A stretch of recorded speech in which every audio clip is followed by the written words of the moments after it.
Asalaamu calaykum waraxmatullah asxaabta ku xiran janaalkeena ogaalo maanta waxaan ka hadlaynaa 6 qof oo ay tahay inaad gebi ahaanba ka fogaatid sababta aad ugu fogaanaysaa waxay tahay inay khatar ku yihiin caafimaadkaaga iyo dadnimadaada haddii aad u baahan tahay inaad ku noolaatid nolol wanaagsan iyo caafimaad iyo farxad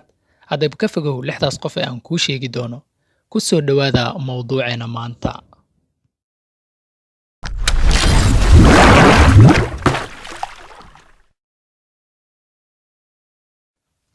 qofka ugu horeeya oo ay tahay inaad ka fogaatid waa qofka xanta badan qofka ka hadla dadka kale arrimahooda qofka ka sheekeeya dadka kale xumaantooda weliba ayagoo aan la joogin haddii aad u ogolaatid midka wax xanta inuu agtaada wax ku xanto waxaad ogaataa adni inuu ka xaman doono ama uu kaa sheekayn doono marka aad kala tagtaan waxaad awoodaa inaad joojiso in agtaada qof lagu xanto adigoo ku dhahayo jooji xantu maahan wax wanaagsan sidoo kale waxaa kuga adkaan karta mararka qaar inaad ka fogaatid dadka wax xanta waayo waxay ka mid noqon karaan familkaaga asxaabtaada iyo dadka shaqada ay kaala dhexayso laakiin waxaad awood u leedahay inaad ku caawiso inaad u sheegto inay xantu waxba soo kordhinayn sidoo kale aad xasuusito in diinteenu ay reebtay inaysan xantu wanaagsanayn oo ay la mid tahay anigoo cunayno miidka walaalkeen oo ceerina haddaba si aad ugu noolaato nolol wanaagsan aadna u noqoto qof xaqiija hadaf walba uu leeyahay waa inaad ka fogaataa dadka xanta badan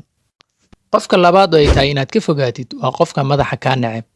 qofka mar walba ku yasa qofka mar walba ku murmiya qofka mar walba aan ku ogolayn inaad fikirkaaga dhiibato qofka mar walba fikirkaaga ka hormariya kiisa qofka mar walba dantiisa ka hormariya dantiisa haddana kuu sheegaya inuu saaxiib kula yahay oo mar walba aa wada socotiin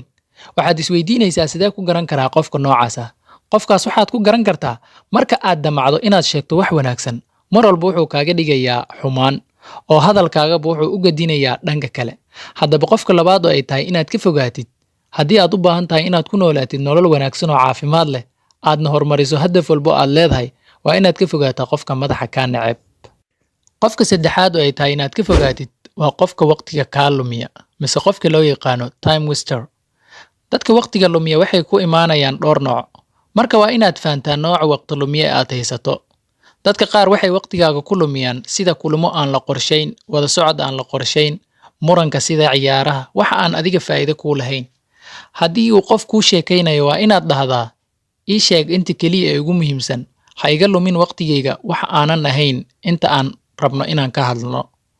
kuwa waqtiga lumiya ma yaqaanaan sida waqtiga loo maareeyo sidaa darteed waxay jecel yihiin inay waqtigaaga lumiyaan haddaba qofka saddexaad oo ay tahay inaad ka fogaatid gebi ahaanba waa qofka waqtiga bilaash kaaga lumiya aan wax micno lahayn waqtigaaga mar walba ku qaata qofka afaraad oo ay tahay inaad ka fogaatid waa qofka lacag raaca ah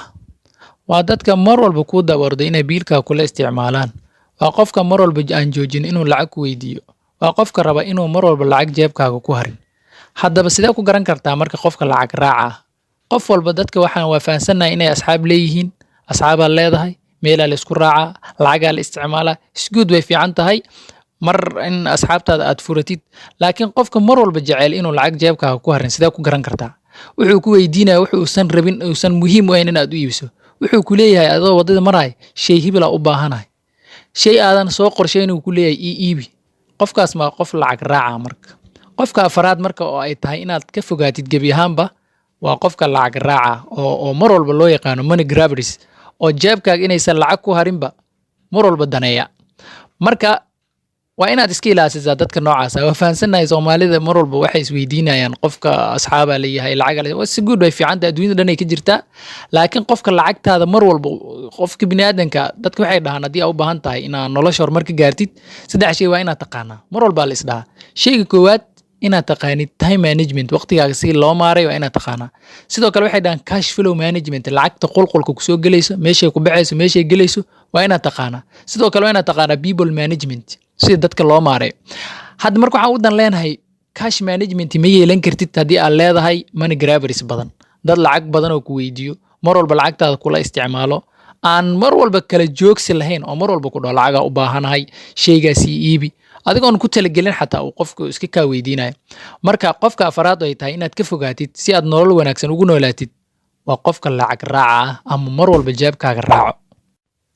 qofka shanaad oo ay tahay inaad ka fogaatid waa qofka xaalad abuuraha afka qalaadna lagu yidhaahdo excuse makers waa qofka mar walba la soo taagan raaligelin haddaad ballantaan uu soo daa wuxuu ku leeyahay raali noqo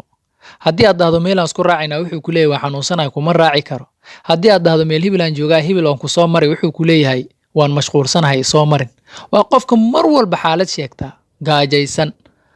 xanuunsan, jiifa, mashquulsan, mar walba xaaladda adii aa weydiisid oo wuxuu ku leeyahay saaxiib waan mashquulsanahay,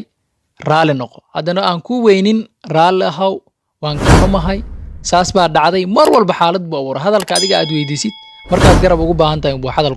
wuxuu kuu sameeyaa xaalad kuu abuuraa. Marka qofka shanaad oo ay tahay haddii aad u baahan tahay inaad nolol wanaagsan ku noolaatid oo aad rabto hadaf walba aad leedahay inaad xaqiijisid, qofka shanaad oo ay tahay inaad ka fogaatid waa qofka xaalad abuuraha ama excuse makerska. Lixaad oo ay tahay inaad ka fogaatid waa qofka aqoon-yahan ismoodka. Ma ahan jaahilka, waa aqoon-yahan ismoodka. Qofka xambaarsan fikradaha qaldan asagoo kaaga dhigayo inay cilmi yihiin. Waxaa jiro dad badan oo aqoon leh lana qaato ereydooda, laakiin ma ahan inay yaqaanaan wadadii aad ku hormari lahayd mas aad ku guulaysan lahayd. Waa inaad kala xulataa dadka aad wax ka qaadanaysid ama aad fikirkooda qaadanaysid ama aad wax ka dhagaysanaysid. Laakiin dad waxaa jiro hadalkooda kaaga dhigayo cilmi oo qaab cilmi ah kaaga dhaadhicinayo waxaan ay ku leeyihiin waxaan waa cilmi. Marka qodobka lixaad oo ugu dambeeya aan kusoo gabagabeynayno barnaamijkeena oo 6 qodob aan ugu hadlaynay, qodobka lixaad oo ugu dambeeya waa inaad ka fogaataa qofka aqoon-yahan ismoodka ah. Dadku waxay dhahaan jaahilnimada ugu weyn waa qofka inuu sabirto inuu wax walba yaqaano, yacni inuu aaminsan yahay shay walba adduunyada yaalo inuu wax ka yaqaano. Marka qodobka lixaad ee ugu dambeeya waa inaad ka fogaataa qofka aqoon-yahan ismoodka ah. Sidoo kale macquul maahan 6 qof ee aan soo sheegnay dhammaantood inaad ka wada fogaatid, laakiin waxaa muhiim ah nooca bini'aadan ee la tacaamulaysid ama aad la nooshahay ama aad asxaab tihiin. 6 qodob oo aan soo sheegnay ku yahay inaad fahamtid ayaa muhiim ah. Waad ku mahadsantahay daawashada muuqaalkan. Haddii aad nagu cusub tahay fadlan like saar. Haddii aad markii ugu horeysay ay tahay aad nusoo booqatid fadlan subscribe sidoo kale nagu caawi. Waad ku mahadsantahay daawashada muuqaalkan. Wassalaamu calaykum waraxmatullahi.